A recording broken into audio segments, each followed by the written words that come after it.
Malaysia সফর শেষ করেছেন প্রধানমন্ত্রী তারেক রহমান। প্রধানমন্ত্রী হিসেবে এটি ছিল তার প্রথম মালয়েশিয়া সফর, যা সামগ্রিকভাবে সফল বলে বিবেচিত হচ্ছে। সফরকালে মালয়েশিয়ার প্রধানমন্ত্রী আনোয়ার ইব্রাহিম তাকে উষ্ণ অভ্যর্থনা জানান, যা বিশেষভাবে নজর কেড়েছে। মালয়েশিয়া সফর শেষে প্রধানমন্ত্রী তারেক রহমান চীনের উদ্দেশ্যে রওনা হন। চীন সফরেও তাকে রাষ্ট্রীয় মর্যাদায় লাল গালিচা সংবর্ধনা দেওয়া হয়েছে, যা দুই দেশের মধ্যকার বন্ধুত্বপূর্ণ সম্পর্ক ও পারস্পরিক সহযোগিতার গুরুত্বকে আরও স্পষ্ট করে তুলেছে।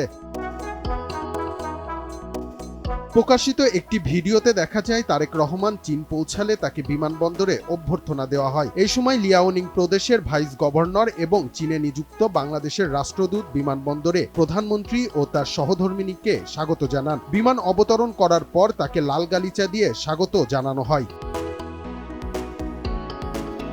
চীন ও বাংলাদেশের কূটনৈতিক সম্পর্কের নতুন অধ্যায় সোনালী 50 বছর। সেই প্রেক্ষাপটে তারেক রহমান প্রধানমন্ত্রী হিসেবে প্রথম চীন সফর করছেন। 23 জুন রাতে চীনের দালিয়ানে বিশ্ব অর্থনৈতিক ফোরামে যোগ দেওয়া বিভিন্ন দেশের রাষ্ট্রপ্রধানদের সম্মানে নৈশভোজের আয়োজন করেন চীনা প্রধানমন্ত্রী। ক্লেমনের কিউআর কোড স্ক্যান করো আর ঘুরে দেখো বাংলাদেশের ঐতিহ্য। ক্লেমন ক্লিয়ারলি বাংলাদেশি।